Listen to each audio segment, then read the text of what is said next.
E o século XIX termina como o século das grandes revoluções sociais e políticas, mas também como o século das grandes descobertas científicas e tecnológicas. A estabilidade peculiar proporcionada pela Belle Époque perduraria ainda na primeira década do século XX. Os Estados Unidos se firmariam como a maior potência militar, industrial e econômica do mundo e oferecia o ambiente ideal para o surgimento das grandes empresas e corporações. A sociedade começava a usufruir da democratização dos avanços e invenções da era moderna. Intensifica-se a urbanização das cidades europeias e dos Estados Unidos da América, com o surgimento de grandes metrópoles industriais, e os hábitos e costumes das pessoas também começam a se modificar, de costumes rurais para costumes urbanos. Também na cidade grande, a alimentação das pessoas ia se modificando no conteúdo, na forma, nas circunstâncias e no tempo de consumo. Agora não mais podiam produzir seus alimentos no meio rural, mas tinham que comprá-los dos fabricantes, que cada vez mais se esforçavam em oferecer produtos novos e fabricados em escala industrial. Também, os aparelhos eletrodomésticos modificavam a maneira de preparar a comida. Eram destinados ao preparo e ao acondicionamento dos alimentos. Ficavam mais baratos e acessíveis, como os fogões a gás, as geladeiras e os freezers, liquidificador, batedeira, grill, forno elétrico e a gás, sanduicheiras, espremedor de frutas e outros apetrechos. Ainda no final do século XIX, preocupado com o problema da nutrição, o químico alemão-suíço Georg Wander acreditava muito nos potenciais nutricionais do malte de cerveja, no que ele tinha certa razão. Mas como fazer as pessoas, principalmente as crianças, gostarem dessa papa? Naquela época, a indústria alimentícia já fazia extenso uso dos alimentos desidratados, como o leite em pó, chocolate em pó solúvel e até preparados à base de frutas. Foi então que Wander, com a ajuda do filho jovem que servia de degustador para suas invenções, decidiu formular, tudo junto e desidratado, extrato de malte, chocolate, extrato de beterraba, ovos e açúcar, no que resultou num produto muito gostoso para ser adicionado ao leite e, acima de tudo, muito nutritivo.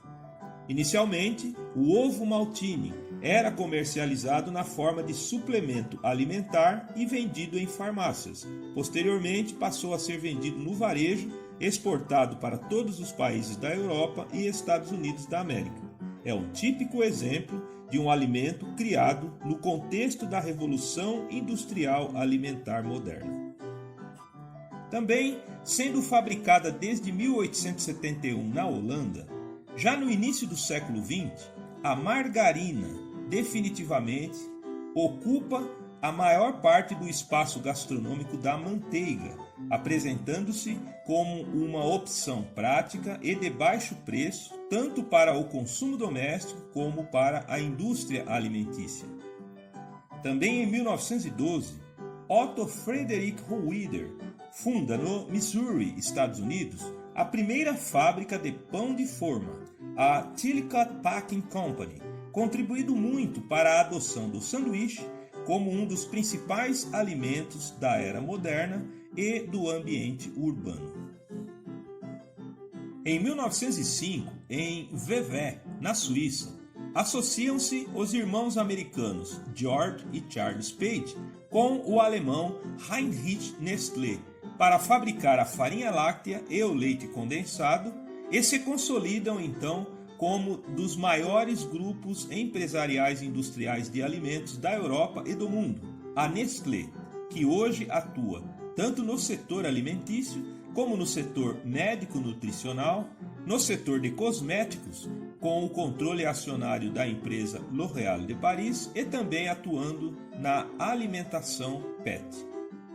Ainda no século XIX, o descendente de alemães Harry John Heinz começa a produzir no estado da Pensilvânia, nos Estados Unidos, conservas de repolho e raiz forte em potes de vidro transparente, o que fazia com que sua mercadoria se destacasse em meio às outras envasadas em potes de vidro verde. Então, John Heinz passa a produzir picles e mostarda e, em pouco tempo, assume o status de rei dos picles nos Estados Unidos. O problema é que Heinz se empolgou tanto que produziu demais e apostou em vendas que não aconteceram, o que o levou à falência. Teve que recomeçar de novo, dessa vez em sociedade com seu primo Frederick Heinz. Na era do mercantilismo, ainda no século XVII, os ingleses tiveram a oportunidade de conhecer e levar para a Inglaterra molhos orientais como o mango chutney da Índia e os molhos chineses ketchup e nampla. Este último que deu origem ao molho inglês Worcestershire. Havia há muitos séculos na China esta receita do molho ketchup, um molho agridoce à base de vinagre, frutos do mar, sal e um pouco de açúcar. Já em 1804, bem no início do século XIX, Alexander Hunter, um culinarista dos Estados Unidos, profundo apreciador destes molhos agridoce orientais, fez uma experiência adicionando polpa de tomate no seu ketchup chinês e viu que ficou muito bom e que agradou. Porém, a receita não saiu dos livros. Harry John Heinz apostou todas as fichas nessa receita para recomeçar sua empresa, e isto deu muito certo. Destacou desde o início o caráter naturalista do seu produto, que era livre de conservantes e aditivos químicos, onde até hoje esta máxima se destaca nos rótulos, a virtude de os seus produtos só conterem tomate, especiarias, vinagre, açúcar, sal e cebola. E depois de alcançar uma formulação ideal, escolheu vender seus produtos em potes de vidros transparentes, como sempre fazia com as outras conservas, para ressaltar o brilho, o aspecto e a beleza do produto, de modo que o resultado disso pode ser medido até hoje pelo sucesso da marca e do ketchup Heinz. Não é por pouca coisa que Harry John Heinz é considerado o rei das conservas. Na segunda fase do seu negócio, ele fabricou molho de maçã, molho de salsão e até carne enlatada. Mas emplacou também um outro produto cujo sucesso rivaliza com o do ketchup. É o Heinz Baked Beans, o feijão cozido em molho de tomate, vinagre, xarope de glicose que apresenta sabor agridoce. O feijão, esta leguminosa importante, surgida e domesticada na América Central e na Cordilheira dos Andes da América do Sul, já fora levado para a Europa pelos conquistadores espanhóis ainda no começo dos anos 1500, na era dos descobrimentos. O comércio e o intercâmbio realizado com a Ásia disseminaram estas culturas para a Índia, China, Sudeste Asiático e Oceania. Então, o processo de cultivo e domesticação internacional do feijão resultaram nessa enorme variedade de cores, tamanhos, texturas e sabores disponíveis hoje em dia. Os indígenas da América do Norte tinham o hábito de misturar estes feijões nativos do tipo feijão soldado, feijão gado Jacob, feijão amarelo e feijão marinho, com xarope de bordo e gordura de urso, em potes de barro tampados e colocados em buracos e cobertos com pedras aquecidas para cozinhar lentamente por várias horas. Essa moda de preparar feijão adocicado fora prontamente copiada pelos europeus da costa leste americana, que passaram a incorporar o prato no seu consumo regular, só que agora adoçado com melado de cana e acrescido de carne de porco salgada ou bacon ao invés de gordura de urso. Harry John Heinz viu também neste preparo outra grande oportunidade para emplacar uma conserva enlatada de comida pronta, que começou a ser produzida ainda em 1886.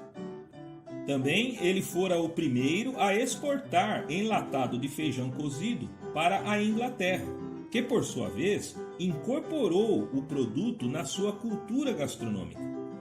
Hoje existe até um museu do feijão Heinz em Port Talbot, no país de Gales, para celebrar o Heinz Baked Beans, usado principalmente no café da manhã, servido com torradas, mas também um alimento fácil e barato de ser consumido no dia a dia, e que na época da Segunda Guerra chegou a ser listado pelo governo inglês como um alimento essencial para a população. Hoje em dia, a Heinz fabrica também mostardas, maionese, molho barbecue e diversos outros acompanhamentos para a culinária fast food.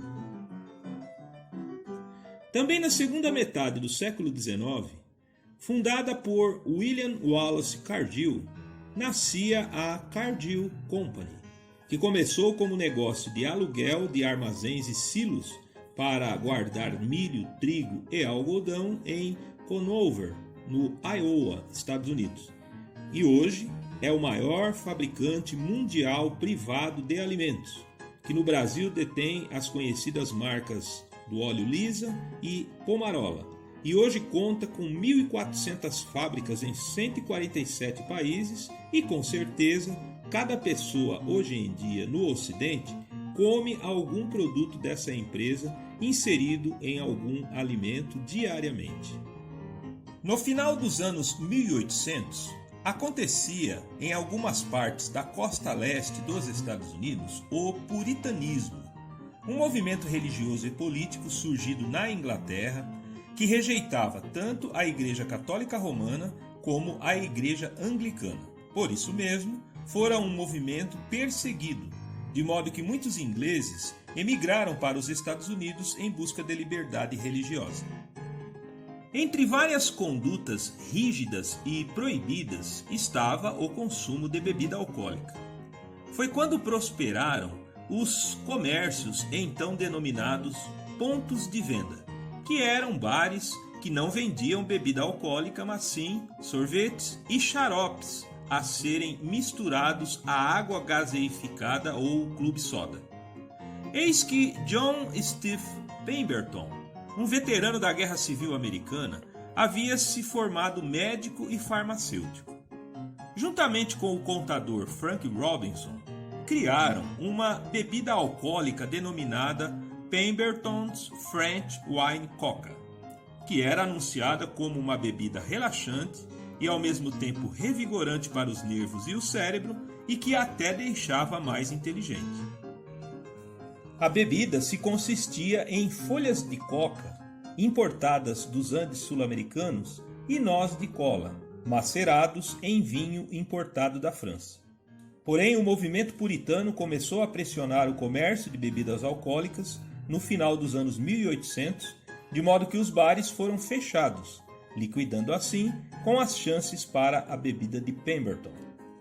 Mas ele, decidido a fornecer uma bebida com características diferenciadas, mistura novamente folhas de coca, noz de cola, açúcar e várias especiarias como baunilha, coentro, canela chinesa e caramelo para escurecer. E também o segredinho para o elixir não desandar, o ácido fosfórico. O parceiro, Frank Robinson, cria a logomarca Coca-Cola com a sua própria caligrafia e lançam o produto na farmácia do Dr. Jacob, em Atlanta, na forma de um xarope a ser diluído em água com gás, a club soda, acrescido de pedras de gelo, sob o pretexto de ser bom para dor de cabeça e para distúrbios do sistema nervoso. Tudo isso vendido a 5 centavos de dólar o copo de 300 ml. De início, as vendas não foram aquele sucesso que John Pemberton esperava. Também ele adoeceu de câncer do estômago e assim vendeu a fórmula do xarope de Coca-Cola para o Sr. Asa Candler. Pemberton morreu 2 anos após sem ter a menor ideia do sucesso estrondoso que a sua bebida faria no mundo.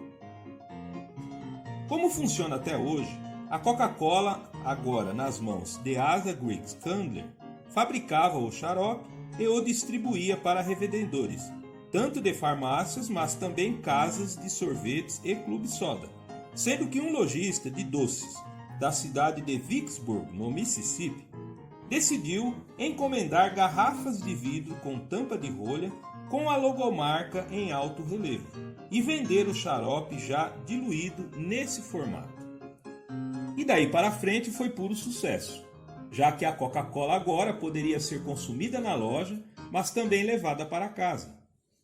Até 1903, a cocaína incorporada às folhas de coca importada se apresentavam no produto à razão de 9 mg por copo de 300 ml, sendo que nesse ano, por razões óbvias e puritanas, a folha de coca fora retirada da fórmula e adicionado cafeína no lugar.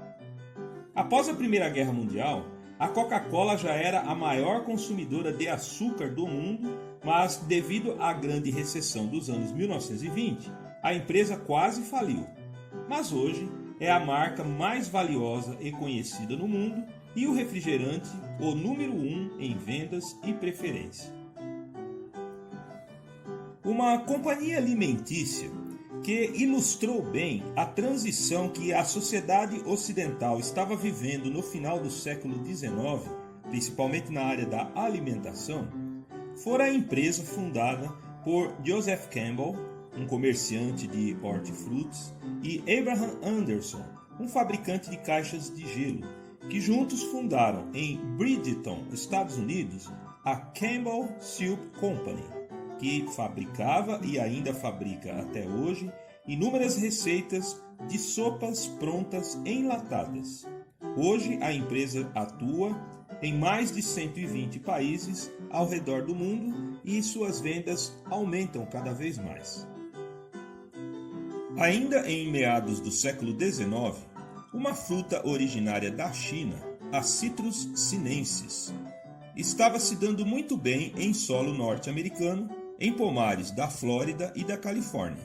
Foi quando os produtores rurais decidiram se organizar na forma de cooperativas a fim de coordenar os métodos e processos de produção e de comercialização da fruta que cada vez mais conquistava o gosto popular.